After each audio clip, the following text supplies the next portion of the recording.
You guys, কি অবস্থা সবার? আশা করি সবাই ভালো আছো। আজকে ভিডিওতে আমরা খেলতে যাচ্ছি দি অ্যানিমাল হসপিটাল অ্যানোমেলি। জি ভাই, এই গেমটির মধ্যে আপনারা বুঝতেই পারছেন নাম শুনে যে আমাদের অ্যানোমেলিকে, মানে যারা অ্যানোমেলি পেশেন্ট বা তাদের মধ্যে আজব বিহেভিয়ার আছে তাদেরকে আমরা কোনোভাবেই ট্রিট করব না। তো এখানে লেখা রাখছে যে ওকে, আমরা গেমে ঢুকে গেছি। আজকে আমরা 2টা শিফট কমপ্লিট করবো। এটা হচ্ছে পার্ট 1। দেখতে পাচ্ছেন, এটা হচ্ছে আমার কাউন্টার, যেখান থেকে আমি রুগী রিসিভ করবো এবং রুগীদের চেক আপ করে ভিতরে ঢুকাবো। তাহলে দেখা যাক যে কে আমাদের প্রথম রুগী হতে চলেছে। আর এটা হচ্ছে কফি খাওয়ার জায়গা। এটা খেলে আমার সেনিটি বেড়ে থাকবে। দেখতে পাচ্ছেন সাইডে ব্রেনের মতো একটা অপশন। এটা যদি 0 হয়ে যায় তাহলে আমি মারা যাব। তাহলে আমাকে কোনোভাবে 0 করতে দেওয়া যাবে না। এই দেখতে পাচ্ছেন আমাদের প্রথম পেশেন্ট এসে পড়েছে, নাম তুফু ক্লাউড। ওকে, সে এখানে অ্যাপয়েন্টমেন্ট নিতে এসেছে। আমরা তাকে অ্যাপয়েন্টমেন্ট দেওয়ার আগে চেক করব। চেক করার আগে আমাদের তার এটা রিপোর্ট চেক করতে হবে আর তার ছবি তুলতে হবে। ছবির মধ্যে যদি আমরা কোনো অ্যানোমেলি দেখি তাহলে আমরা তাকে ট্রিট করবো না। দেখা যাচ্ছে এটা নর্মাল, যার কারণে তাকে আমরা ট্রিট করবো, সেই জন্য নর্মাল পেশেন্ট। ওকে, আমরা তার রিসিপ্টটা দিয়ে দেবো। ওকে, এখন আমরা যদি তাকে রিসিপ্টটা বের হবে এখান থেকে, এই তো পেশেন্ট। ওকে, এখানে আমরা জিজ্ঞেস করবো যে কত নম্বর রুমে আছে। ওকে, সে রুম নাম্বার 1-এ চলে গেছে। সেই রুম নাম্বার 1-এর রুগী, আমরা তাকে রুম নাম্বার 1-এ গিয়ে ট্রিট করবো। তার আগে দেখি নেয়ার কোনো পেশেন্ট আছে কি না, না হলে আমরা ওকে গিয়ে ট্রিট করবো। দেখতে পাচ্ছেন এটা হচ্ছে লক করার অপশনের বাটনটা। যদি কোনো অ্যানোমেলি আসে বা কোনো ভূত আসে তাহলে আমরা টিপ দিয়ে এটা বন্ধ করে ফেললে কী হবে যে ওই ভূতটা চলে যাবে। আমরা তাকে ট্রিট করছি না, তার কারণে সে চলে যাবে, তাহলে আমরা বেঁচে যাবো। কিন্তু ওই দেখতে পাচ্ছেন ভাই, এর যে আর একটু আজব দেখা যাচ্ছে। সে কি অ্যানোমেলি? ইউকি সুজুকি। ওকে গাইস, তাই সে এখানে অ্যাপয়েন্টমেন্ট নিতে এসেছে, কিন্তু তার বিহেভিয়ারে তো কোনো আজব জিনিস দেখা যাচ্ছে না। ছবি তুলে দেখিনি আমরা আগে ইন্সপেক্ট। বাই নর্মালি দেখা যাচ্ছে, কোনো আজব ছবি দেখছিলাম না। কিন্তু তারপরে চিন্তা করছি কি তাকে ট্রিট করা দরকার না থাক। ও গাইস, লক করে দিচ্ছে না, মনে কেউ আটকে রেখেছে। ও না ভাই, ও আচ্ছা আচ্ছা আচ্ছা, শিফট 1 তো, তাই জন্য মেবি আমাদের হচ্ছে শিফট 1-এ আমাদেরকে লক করতে দেবে না। শিফট 2-তে মনে হয় ডক্টর এসে আমাদেরকে বলবে যে এইগুলো তুমি বন্ধ করতে পারবে। চিন্তা করতেছি এই রুগীকে ট্রিট করবো নাকি এই রুগীটাকে ট্রিট করি। চলো এই রুগীটাকে আগে ট্রিট করবো। চলো আমরা এখন অ্যানালাইজ করবো। অ্যানালাইজ করার পরে তার একটা এখানে ওষুধ আসবে, ওইটা আমরা দেখি ওকে ওই ওষুধ দেবো। দেখা যাক। ওকে, হয়ে গেছে প্রায় এর অ্যানালাইজ। আমরা এখন দেখবো যে তার কী সমস্যা হয়েছে এবং তার কী ওষুধ দিতে হবে। দেখতে পাচ্ছেন এখানে হার্ব, এটা একটা পাতা জাতীয় ওষুধ। এটাকে খাওয়ালে এ ট্রিট হয়ে, মানে সুস্থ হয়ে যাবে। কোথায়? এই তো পেয়ে গেছি গাইস। এই যে এটা হার্বস। উচ্চারণটা ভালো মতো হচ্ছে না আমার, সমস্যা নেই। তাহলে আমরা যা করব, এই ওকে দিয়ে দিয়েছি, এখনও ঠিক হয়ে যাবে। দেখবেন উপরে একটা লেভেল দেখা যাচ্ছে না, ওইটা এই যে এটা যদি হয়ে যায় ফুল তাহলে সে ঠিক হয়ে গেছে। ওকে গাইস, চলো আমরা দেখি কাউন্টারের রুগীটাকে কী করা যায়। ভাই আমি এটা মনে হয় নর্মাল, সমস্যা নেই। এটা লক করতে পারতেছি না, নাহলে আমি এটা ভাগাই দিতাম। কারণ কি আমাদের এখন আনলক হয় নাই, কিছু করার নাই। এটা তো বাগাইতে পারতেছি না, কোনো উপায় হইতেছি না। তো যেটাই হোক, আমরা ছবিটা দেখে তো তাই নর্মালি মনে হইতেছে, আমি কোনোভাবে কোনো এনিমি দেখতে পাচ্ছি না। কী করবো? এখানে একটা শর্ট গান ছিল, বা শর্ট গান না ছিল একটা। ওকে, এখানে কফি আসবে 27 সেকেন্ড পরে। কী করবো আমি বুঝতেই পারতেছি না। ওই দেখতে পাচ্ছেন আমাদের রোগী চলে গেছে, যেটা এখন আমরা ট্রিট করছি। আরে ভাই কী করবো? এটা তো কোনোভাবে পাঠাইতেও পারবো না, কি কোনো একটা রিজন ছাড়া পাঠানো যাবে না। ওকে লগো করতে দিতেছে না। আর সব থেকে মেইন কথা হচ্ছে, এখানে তো হচ্ছে এই 2টা জায়গায়, এই 2টা জায়গা পরে খুলবে শিফট 2 বা 3-তে। I am not sure. বা এখানে কী করা যায়? তো হচ্ছে এখানে সব ঠিক আছে। এই হসপিটালটা এই দেখেন অ্যানিমাল হসপিটাল। তো এটা হচ্ছে পেশেন্টটা বসে, কিন্তু বসে না, আমার ডাইরেক্ট রুগী আসে। এই দেখতে পাচ্ছেন, এই রুগীটাকে যদি ভাগাই তাহলে আরেকটা রুগী আসবে। নিয়ম হচ্ছে এটা যে একটার পরে একটা যদি কাউন্টার থেকে আমরা বের করে যাই তাহলে এরা অন্য রুগী আসবে। কিন্তু ভাই আমরা তাকে বের করবো কীভাবে এটা বুঝতে পারতেছি না। এখানে 5টা রুম আছে এ পাশে, আর ওই পাশ দিয়ে আরও 5টা রুম আছে। না 3টা রুম জানে, আমার ঠিক খেয়াল নেই। ওইখানে 6, 7, 8, হ্যাঁ 3টা রুম আছে ওই পাশ দিয়ে।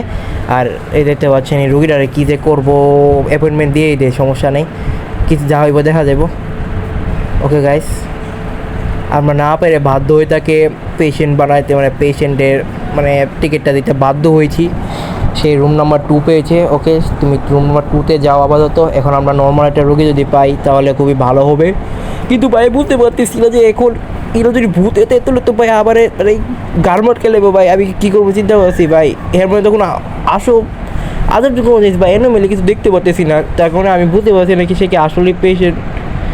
ভাই দেখতে পাচ্ছি না, বুঝতেছি না ভূত না মানুষকে ট্রিট করতেছি। যদি এটা অ্যানিমেল ভাই, যদি ভূতে দেয় তাহলে আমার অনেক বড় একটা কাহিনী হবে ভাই। বুঝতে পারছি না, সমস্যা নেই, তারপরও দেখি যা হবে দেখা যাবে। ওকে গাইস এর রিপোর্টে যাবো দেখি। ও গাইস এখনও কিছু করে নাই, এ কি নর্মাল রোগী আসলে? হে কি চেহারা এরকম ছিল? ওকে গাইস, ও আচ্ছা আচ্ছা গাইস, তার চোখে সমস্যা, এই জন্য হয়তো তার চোখ এরকম কালো হয়েছিল। ও আচ্ছা আচ্ছা, এই জন্য। ওকে ওকে, সমস্যা নেই। ওকে গাইস, এই নো তোমার চোখ তাহলে ঠিক হয়ে যাক। ওকে ওকে, আমরা তাকে ওষুধ দিয়ে দিয়েছি, এখন সে ঠিক হয়ে যাবে। ইয়ে, ও গাইস ডাক্তার এসে পড়েছে, আমাদের ডাক্তার। শিফট নাম্বার 1 হয়তো শেষ হয়ে গেছে। তো শুধু 2টা রোগী দেখলাম। হ্যাঁ, শুধু 2টা রোগী দেখছি আমরা। হ্যাঁ 2টাই, প্রথম একটা দিতে। হ্যাঁ 2টা রোগী। এখন ডাক্তার এসে গেছে, লিখছেন you must be the new hire, I am doctor Marlow. Marlow বুঝতে পারলাম না। হারলো some advice, if things get strange just keep working. Okay guys, আমাদের বলছে যদি কোনো অ্যানোমেলি হয়তো আমরা শুধু ওয়ার্ক করতে, কোনো না জায়গাতে। I will fix up the shutters and security camera for you. Okay okay guys, এই যে এখন এই শাটারটা যে এখন আমরা দেখতেছেন, শাটারটা আমরা আগে নষ্ট হয়েছিল, এখন ডাক্তার এসে আমাদেরকে ঠিক করে দিয়েছে, আর আমাদের সিকিউরিটি ক্যামেরা ঠিক করে দিয়েছে। মানে আমরা এখন সিকিউরিটি প্লাস শাটার সব দুইটাকেই ঠিক করতে পারবো বা দুইটাকে চালাতে পারবো। ওইতে হচ্ছেন এক্সিলেন্ট, আমি রেজাল্ট পেয়েছি এক্সিলেন্ট, খুবই ভালো গাইস। নিজের প্রথম শিফটে এক্সিলেন্ট পেয়ে গেলাম। ওই যে সাইডে আমার ছবি হয়েছে পড়েছে। ওকে গাইস, আমরা ফার্স্ট শিফট কমপ্লিট করে ফেলেছি, এখন শিফট নাম্বার 2 শুরু হবে। দেখতে পাচ্ছেন ভাই, আবার এই চোখে সমস্যা হয়েছে, মাইক সেকও। ওকে ওকে ভাইস, আমরা এই সমস্যা থেকে আগেও হয়েছি। এই সমস্যাটা আমরা আগেও পেয়েছি। সমস্যা নেই, আছে নর্মাল রোগী, তাকে আমরা অ্যাপয়েন্টমেন্ট দিয়ে দেবো। গাইস ছবি তুলি, যদি ছবির মধ্যে যদি কোনো অ্যানোমেলি দেখেন, তাহলে গাইস হচ্ছে আসলেই সে অ্যানোমেলি বা একটা ভূত। দেখতে পাচ্ছেন এখানে কোনো অ্যানোমেলি নাই। হয়তো পাচ্ছেন সাইডে আমার জবের কারণে যে স্ট্রেস হচ্ছে, আমার স্ট্রেস উচ্চারণটা করতে পারতেছি না, যে আমার যে টেনশন হচ্ছে, তার কারণে আমার স্যানিটি এক এক করে কমছে। কিছুক্ষণ পরে আমার স্যানিটির দিকেও আমাদেরকে খেয়াল রাখতে হবে। ওকে, সে রুম নাম্বার 5 পেয়েছে গাইস। ও গাইস, ওই যে লাস্ট নাম্বার রুমটা, আমি বলছি ওই পাশের রুমগুলো খুলে গেছে। দেখতে পাচ্ছেন সিকিউরিটি ক্যামেরাগুলো সব ঠিক হয়ে গেছে। ওই জায়গাটা রুগী আসতেছে ছোটো করে, কালো কালার দেখতে পাচ্ছেন। আমরা 3টি ক্যামেরা আছে আপাতত, মেবি 3টি ক্যামেরা। বিগেন সলভ হ্যাজ অ্যাডভান্টেজ। ও গাইস, রোগীটা বলছে বাইস, মানে ছোটো আর খুবই খারাপ দিকে ভালো দিকে আছে। ওকে ওকে, সে নাকি কিছু শুনতে পাচ্ছে, সে নাকি কিছু দেখতে পাচ্ছে, মনে হয় তার আসলেই রোগ আছে গাইস। সমস্যা নেই, আমরা তোমাকে ঠিক করে দেবো, তোমার কোনো চিন্তা করার দরকার নেই। হ্যাঁ, আচ্ছা ডেঞ্জারাস জব। ও গাইস, আমি বলতেছি নাকি না? হ্যাঁ, এই বলতেছে গাইস। ওকে ওকে, তাহলে আমরা অ্যাপয়েন্টমেন্টের ছবি তুলে দেখি তোমার মধ্যে কোনো অ্যানোমেলি আছে কিনা। থাকলে তোমাকে থাপ্পড় দিয়ে বের করে দেবো। ও গাইস দেখো, চুরের মতো লাগতেছে। সমস্যা নেই, চুরটারে আমরা যেটা হোক, আমরা তো পেশেন্ট, চুর হইলে মানুষের জন্য হইব, কিন্তু আমরা যেন পেশেন্ট, মানে আমাদের জন্য টাকা উপার্জন করার একটা ভালো জায়গা। চলো আমরা এখন থেকে অ্যাপয়েন্টমেন্ট দিয়ে দিই। চলো, তুমি কত নাম্বার রুম পেয়েছো বলো ছোট অংশরামণি? রুম নাম্বার 1 পেয়েছে। ওকে গাইস, দেখতে পাচ্ছেন সে পেয়েছে রুম নাম্বার 1। তাহলে আমরা তাকে রুম নাম্বার 1-এ গিয়ে চিকিৎসা করব এখন। আর দেখতে পাচ্ছেন রুম নাম্বার 5-এ কিন্তু অলরেডি আমাদের একজন পেশেন্ট বসে আছে, তাকেও চিকিৎসা করে আসি। প্রথম আমরা তার ডিএনএ টেস্ট করে তারপর অ্যানালাইজ করব, তারপরে হচ্ছে আমি তার ওষুধ পাবো, যে কী ওষুধ আমার তাকে দিতে হবে। আর রুম নাম্বার 1-এও আমাদের পেশেন্ট আছে, চলো তাকেও গিয়ে ডিএনএ টেস্ট করে অ্যানালাইজ করার জন্য দিয়ে আসি পড়ি। হয়তো পাচ্ছেন 2টি রোগীকে একসাথে চিকিৎসা করতে পারছি। আর দেখি 5 নম্বর রোগী হয়তো এতক্ষণে ওষুধ চলে এসেছে, যে কোন ওষুধ দিতে হবে তাকে। ওকে গাইস, চাপ দিলাম, দেখা যাক কী ওষুধ পাই। তাড়াতাড়ি আসো। ওকে, মলম, আমাদেরকে প্রথম মলম দিতে হবে একে। আর কিছু? ওকে, এর কি লাগবে? চলো আমরা একেও দেখে নিই, এর রোগের চিকিৎসা কী করতে হবে। তাড়াতাড়ি আসো। ওকে, থার্মামিটার, আমাদের থার্মামিটার আর মলম 2টা পেয়ে গেলাম। 2টাকে এখন আমরা একসাথে চিকিৎসা করবো। প্রথম আমরা রুম নাম্বার 1-টাকে দিয়ে আসি। এখন আমরা দিয়ে দিলাম এটাকে, এখন সে সুস্থ হয়ে যাবে। এখন আমরা আরেকটা রোগীকে সুস্থ করে দিলাম। আমরা কত ভালো মানুষ গায়ে, আমরা সবাইকে চিকিৎসা করি। তাকে আমরা মলম দিয়ে দেবো। এখন তার শরীর সুস্থ হওয়া, দুজনের শরীর সুস্থ হওয়া শুরু করবে এবং আমার কাজ হয়ে যাবে। চলো গাইস, এখন কাউন্টারে গিয়ে দেখি আর কেউ এসেছি কি না। ও গাইস, অলরেডি আরেকজন এসে পড়েছে। ওই ভাই, আমি অ্যানোমেলি গাইস, এই দেখেন অ্যানোমেলি, হাত পা উল্টা পাল্টা লড়তেছে। অ্যানোমেলি, এখন তার ছবি তুলবো, দেখতে পাবে তার ছবির মধ্যে হয়তো উল্টা পাল্টা জিনিস দেখাইবো, কিন্তু ভাই দেখতে আমাদের আর্মট খাইতেছে গাইস। সেই অ্যানোমেলি গাইস, তাকে চিকিৎসা দেওয়া যাবে না। দেখতে পাচ্ছেন ছবি নর্মাল দেখালো, তার আমরা সরাসরি দেখতে পাচ্ছি যে তার অ্যানোমেলি আছে।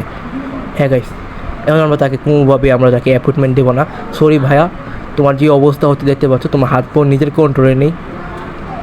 দেখতে পাচ্ছ ওই জায়গায় আমাদের একটা রোগী চলে গেছে। তাহলে আমরা দেখতে পাচ্ছি যে এই অ্যানোমেলিটাকে আমরা থাকতে দিতে পারবো না। চলো একে বিদায় করে দেবো। আমরা প্রথম দরজাটা লাগাবো, ওই জায়গায় আরেকটা রোগী চলে গেছে, শাটার লাগিয়ে দেবো। এখন সে চলে যাবে, আমাদেরকে ডিস্টার্ব করবে না। Okay guys, what? No service? হ্যাঁ guys, no service, not for ghost, this is service we can only service give the patient. তোমাদের মতো বুঝেদেরকে আমরা কোনো সময় সার্ভিস দেবো না, কারণ কি আমাদের এটা নিষেধ। তো এই পেশেন্টের নাম হচ্ছে ফার্মিন ওয়াটারেবল কী জানে নাম। তো সমস্যা নেই, তাকে আমরা অ্যাপয়েন্টমেন্ট দিয়ে দেবো। তার ছবির মধ্যে যদি কোনো অ্যানোমেলি ধরা পড়ে তাহলে আমরা তাকে দেবো না, অ্যানোমেলি না থাকলে তাকে আমরা দিয়ে দেবো। ওকে, তার ছবিতে কোনো অ্যানোমেলি নাই, তাকে আমরা দিয়ে দেবো অ্যাপয়েন্টমেন্ট। সে আমাদের এখন রুগী হবে, তাকে আমরা চিকিৎসা করবো। আর মনে হয় শিফট 2 খুব তাড়াতাড়ি শেষ হয়ে যাবে, কারণ কি আমি প্রায় 3 থেকে 4টি রুগী দেখে ফেলেছি। ওই গাইজ, এখানে আমার কফি চলে এসেছে। এটা খেলে আমি এটাকে 3বার খাইতে পারবো। 3বারে 15 সেনিটি, তিনবার খেলে 15 সেনিটি পাবো। দেখতে পাচ্ছেন আমার সেনিটি আছে 89, খুব ভালো পরিমাণে আছে, যার কারণে আমার আশঙ্কা খুবই কম যে আমি সেনিটি কমের কারণে মারা যাব। চলো আমরা গিয়ে ওই রুগীর চিকিৎসা করি, কারণ কি আপাতত কোনো রুগী নেই। ওকে গাইজ, দরজা লাগিও না, খুলো। প্রথম ডিএনএ টেস্ট, তারপরে অ্যানালাইজ, তারপরে হচ্ছে তার ফলাফল আসবে। গাইস, আমার মনে হচ্ছে শিফট খুব তাড়াতাড়ি শেষ হয়ে যাবে। ওকে দেখে নিই তার কী ওষুধ লাগবে। ওকে, তার মধু লাগবে। ও, তাতে থার্মোমিটারও লাগবে। তো এই মধুটা নিয়ে নেব, আর থার্মোমিটার দুটা দিয়ে দিলে সে সুস্থ হয়ে যাবে। তাকে দিয়ে দিয়েছি, এখন সে সুস্থ হয়ে যাবে। এখন okay guys, doctor is arriving. Okay, আমাদের শিফট শেষ গাইস। তো গাইস, শিফট 2 এখান পর্যন্তই মনে ছিল। ওকে, ডাক্তার এসে বলেছে ওই যে আমার স্যানিটি অলরেডি 2টা কমে গেছে গাইস, জবের কারণে, কারণ কি জবের চিন্তা ভাবনা করতে করতে। তো ডাক্তার আমাকে কিছু বলবে। ওকে, নিউ ফেসিলিটিস। ও গাইস, আমাদের নতুন ফেসিলিটিস খুলতেছে। ওকে, আমি লিমিটেড কিছু জিনিস পাবো নতুন ফ্যাসিলিটিস থেকে। তো দেখে নিই এটা কি। তো যেমনটা দেখতে পাচ্ছি, এটা হচ্ছে একটা সিক্রেট শপ।